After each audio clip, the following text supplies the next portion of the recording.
Hi,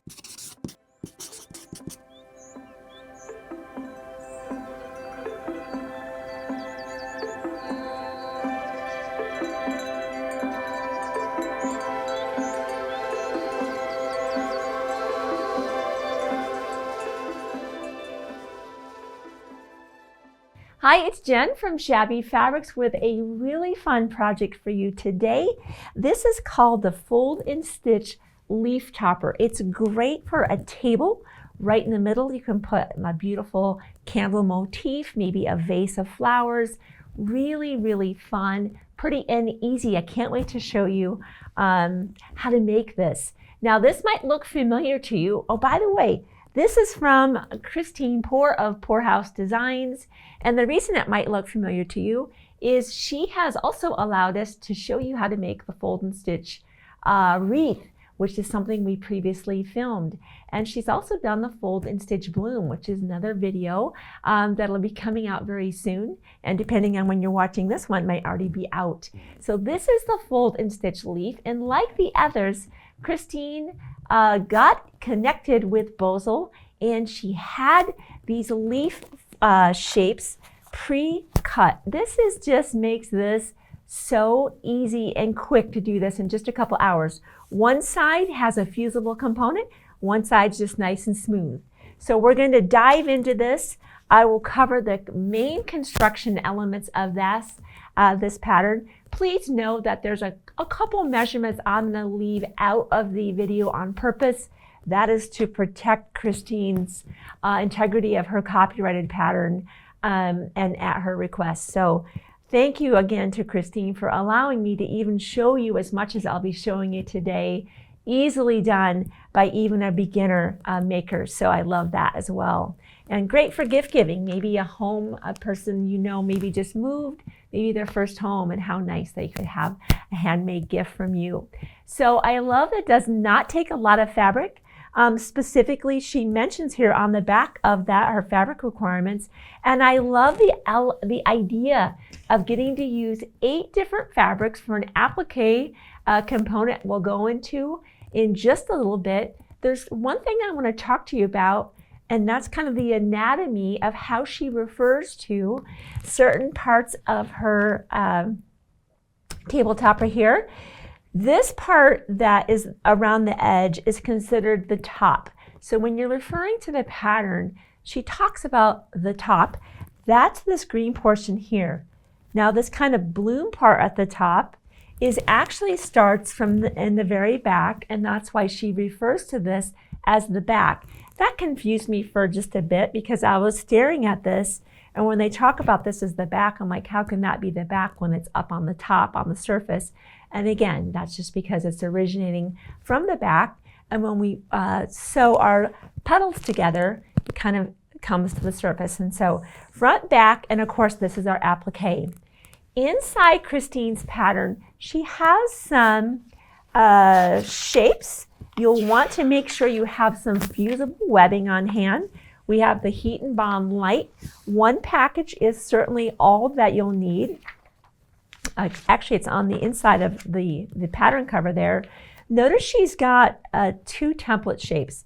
This is the size here of this wonderful pre-cut, basically it's kind of an inner foam, an inner form, I guess is what they actually call it here. So if you are buying that, which will certainly be part of this kit if you're buying this kit, or maybe you just want to buy that, you don't even need to really worry about cutting that out of the foam. That'll already be taken care of from you when you get your package of your leaf shape. Notice there is something here though, and that is something that we will use later on. And that's basically where you cut the shape out, and then I'm going to draw a line later on to create this, which will be a component we'll be using. So this is still something that you will be using. We use the heavy duty freezer paper here by Cut Right. It's my absolute go-to. It's so thick and so sturdy, sometimes it's difficult to see through, to actually trace on. And that's why I do have my light box here, so you can see. If you've got a light box handy, it might be a great tool to simply lay that on there and draw your shape, and I can see to draw my line. And that way you have a nice sturdy template. You will be consistently using that template, and we'll go into that just a little bit later. So that's how you will use that.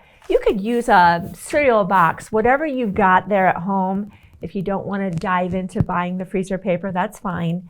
Whatever you want, whatever you have handy, just create that shape and put that aside for later. Notice the other shape on here. This is something that you will be using in conjunction with your heat and bond light. I can see through that pretty well, but again, if you want to use the aid of a light box, it'll see even better. You'll want to be very careful about drawing out those lines. I've done that in advance. Let me just show you what that's going to look like. And you want to do that 8 times over, and be sure to label those the A, B, C, and D for each fabric. So as you can see here, by the way, this is Carolina Lilies, a beautiful collection from Moda. I think it's just, it's very refreshing. I haven't seen a collection like this in a very long time. So really special. I think that's what drew me to choose this one for this particular design and for our tutorial. So as you can see, there's 8 different fabrics used, and that's why you're going to want to do this 8 times. I've done just the 4, and be sure to label that. Once you have that like this, you'll just simply cut loosely around that. Don't cut on the lines yet, and we'll get our iron heating up to a medium heat. And this is where you'll want to make sure your fabric is good and pressed out already. No need to use sizing on this.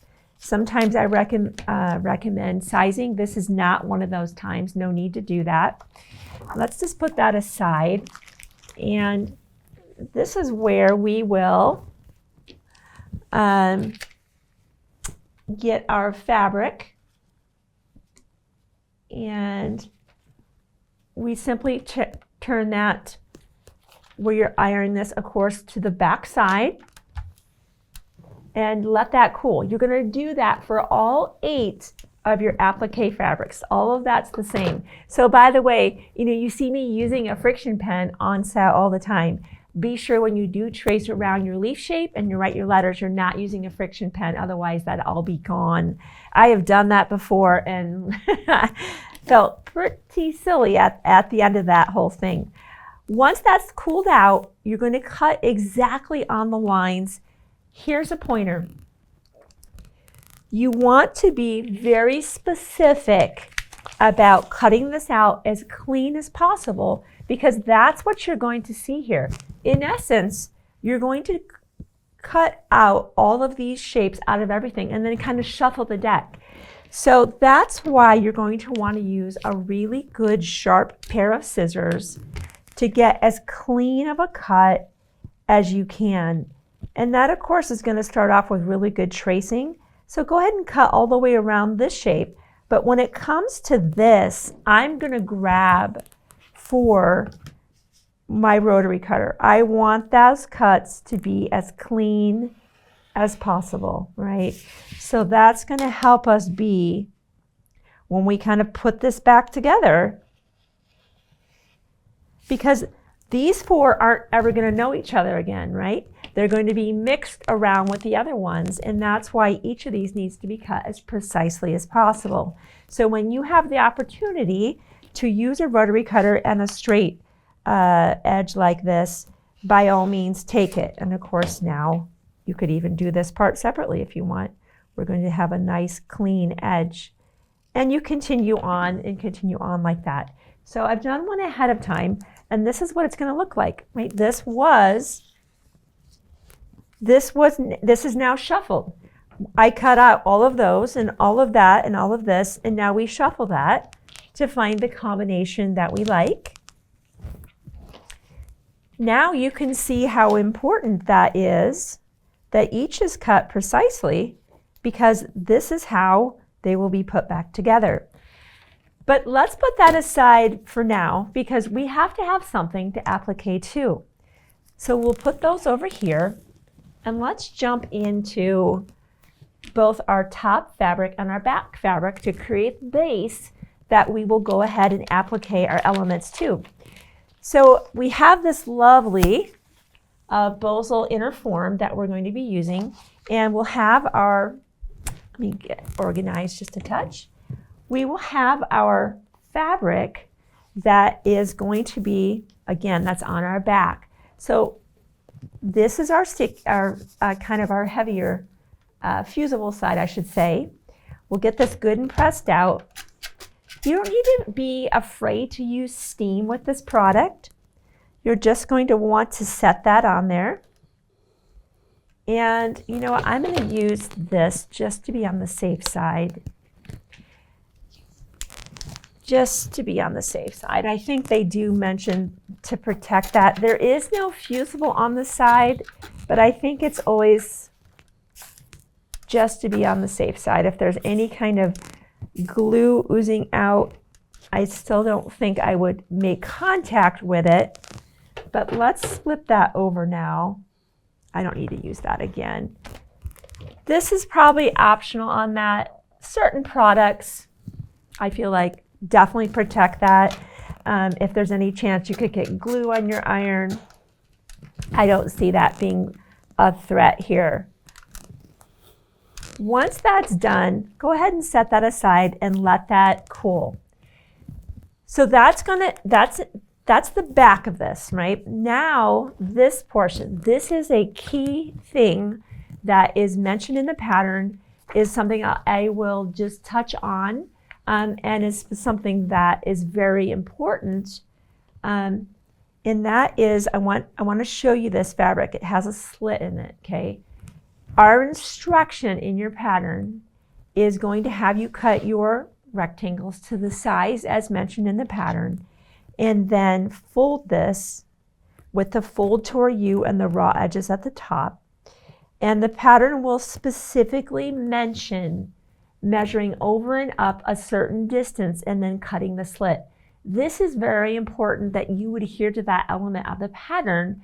Otherwise, when you create this kind of sandwich that we're about to create together and turn it through, when you go to put the applique elements down, this slit that we would have created will be in the wrong place. It's very important, and I did this.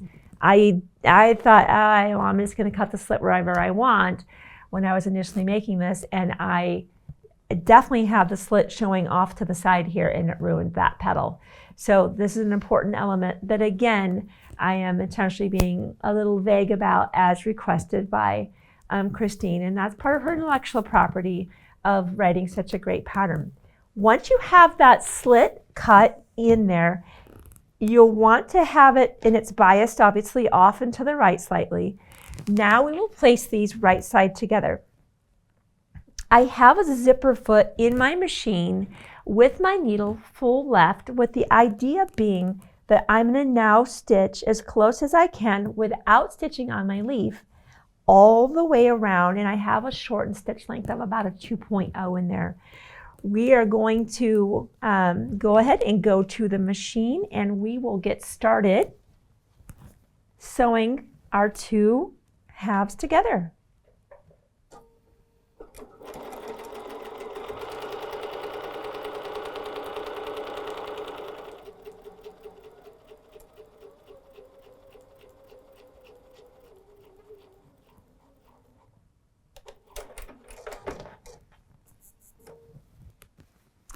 So I've sewn around the shape, and now we just want to trim away that excess.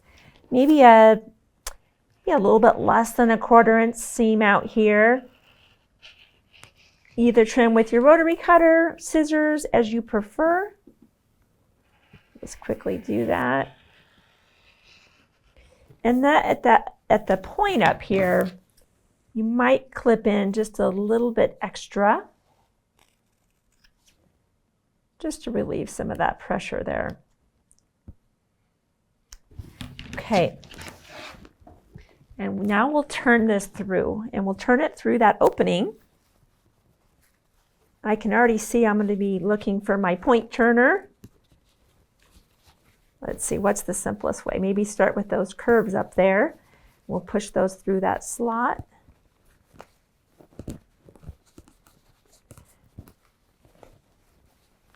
Boy, I know that Boswell does sell the inner form in the kind of a bigger, just a piece you could cut apart in any shape you want.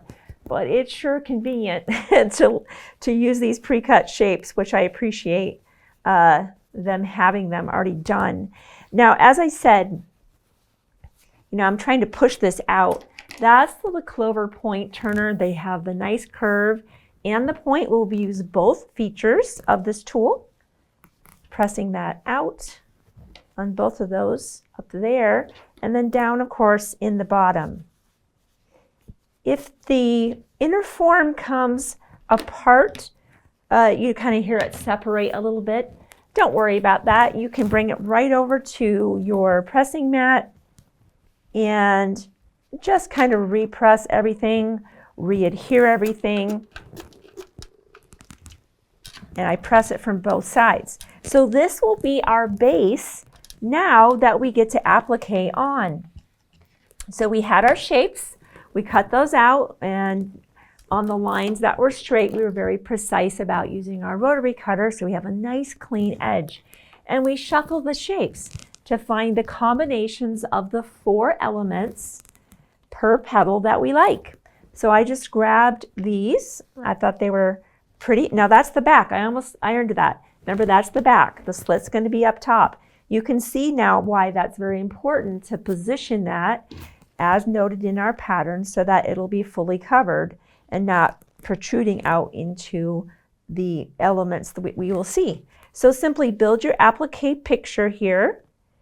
I'd encourage you to just build that picture first before you start ironing anything down. And you know what? Lay them all out before you start ironing anything down. So if you want to change any combinations, you can do that. Once you have what you want, and notice I'm off center, so I need to kind of move that just a touch.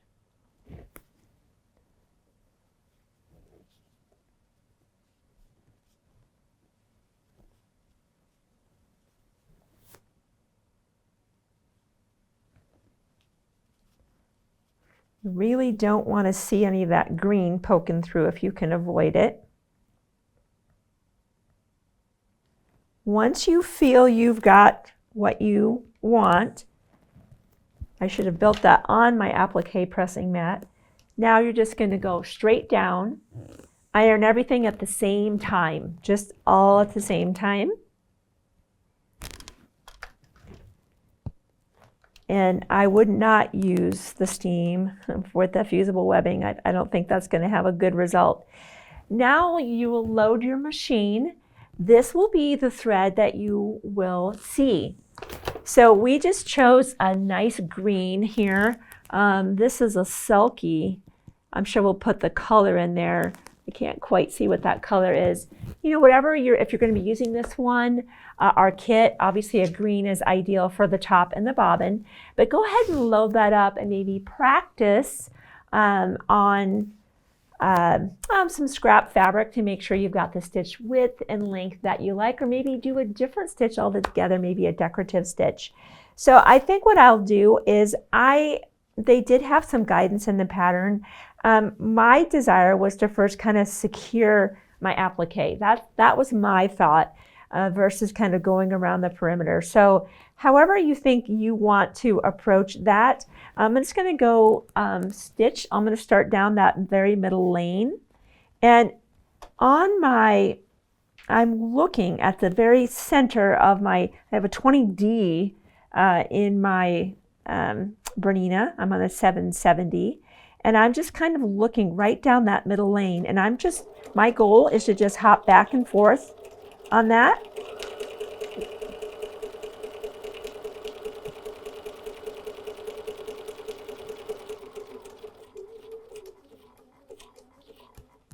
I'm going to cut my thread there. I think I'll come back, work my way. I think I might work from the center out.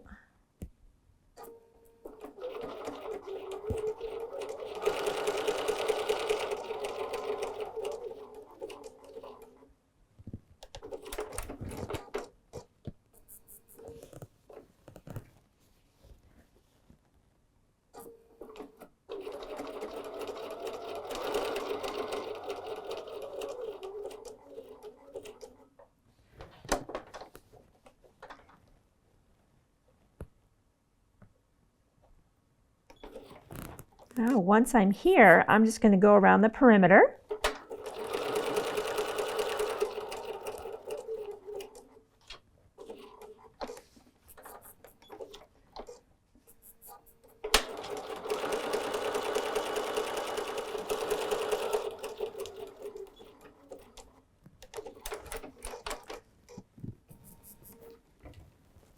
We have a leaf. How fun is that?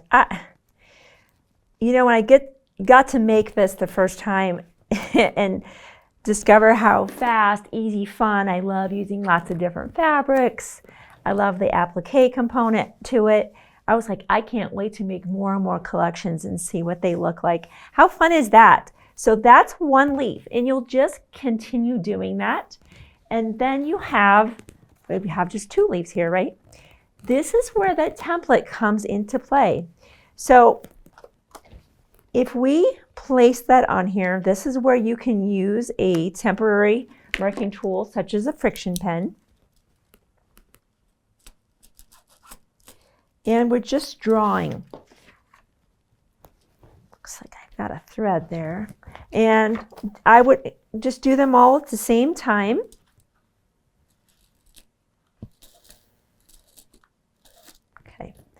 Inside our pattern here, they're talking about this line that we drew.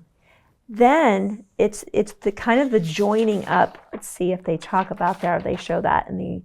I'll just show you that step here.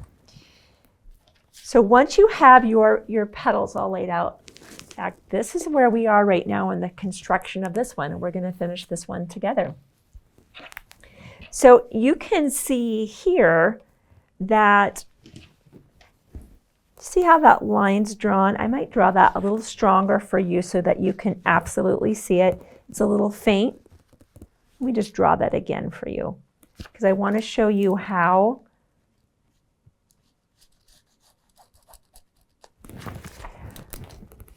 So this will be joined to this, and this will be joined to this, and this will be joined to this.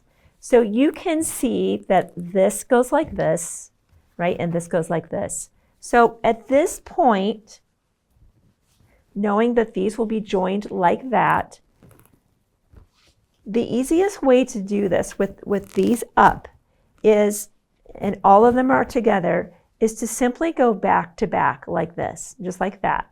And this is what's going to be sewn. Then when that flares out, the next one would be sewn. So I want to show you that kind of visual. So it's easier to, if the points are up, to visualize that. So back to back, we'll take this to the sewing machine. Now, because you see this edge here, one of the things that we discovered, this is kind of a pro tip, is rather than starting here, and I need to change this now to a straight stitch. Let's go back to a straight stitch. We're going to start here, back up, catch that edge, come straight, come here, back up, and stop here. That way we're not having kind of just a little bit of our thread showing. It's just a little bit of a more polished look. So hopefully you can see me do that. I'll demonstrate that for you here.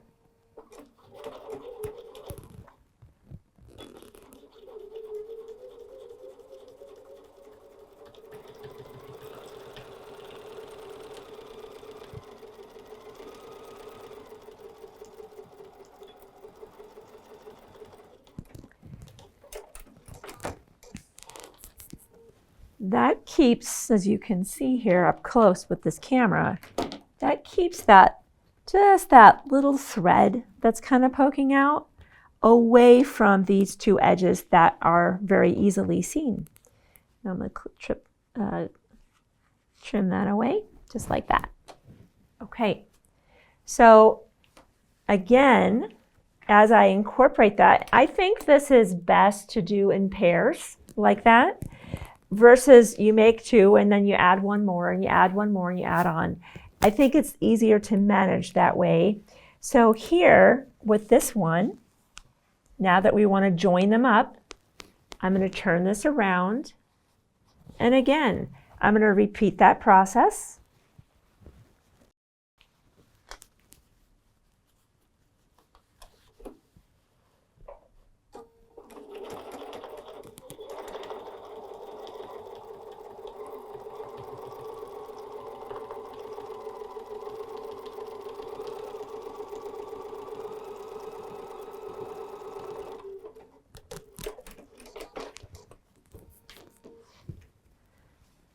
Okay.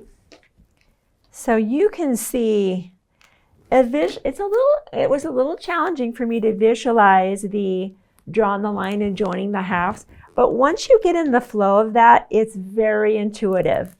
And that's why it's best to draw those lines all at the same time so that it becomes very apparent. Oh, the only thing left to do is right side together with that final pair. Let's do that.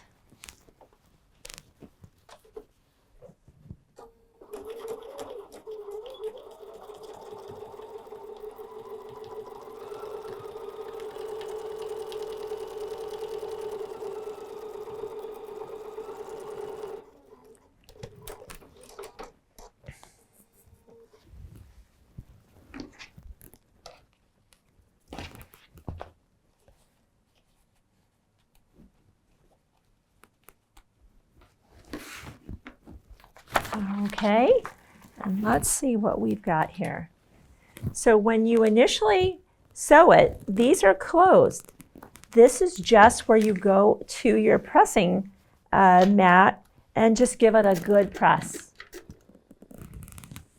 That's it. Isn't that so neat? There's no hand stitching involved in this one whatsoever. With the other two, the fold and stitch wreath and the fold and stitch balloon, a little bit of hand stitching to kind of keep those elements open. This is just a good press and maybe even some steam. So isn't that so fun? I love that. So thank you again to Kristine Poor for allowing me to show you how fun it is to make these fold and stitch leaf toppers. Again, great for really, you could decorate, you could do one for each month of the year. Great for gift giving, housewarming gifts. So thanks for giving me a part of your day. Be sure to subscribe, let a friend know as well, and I'll see you soon on another Shabby video.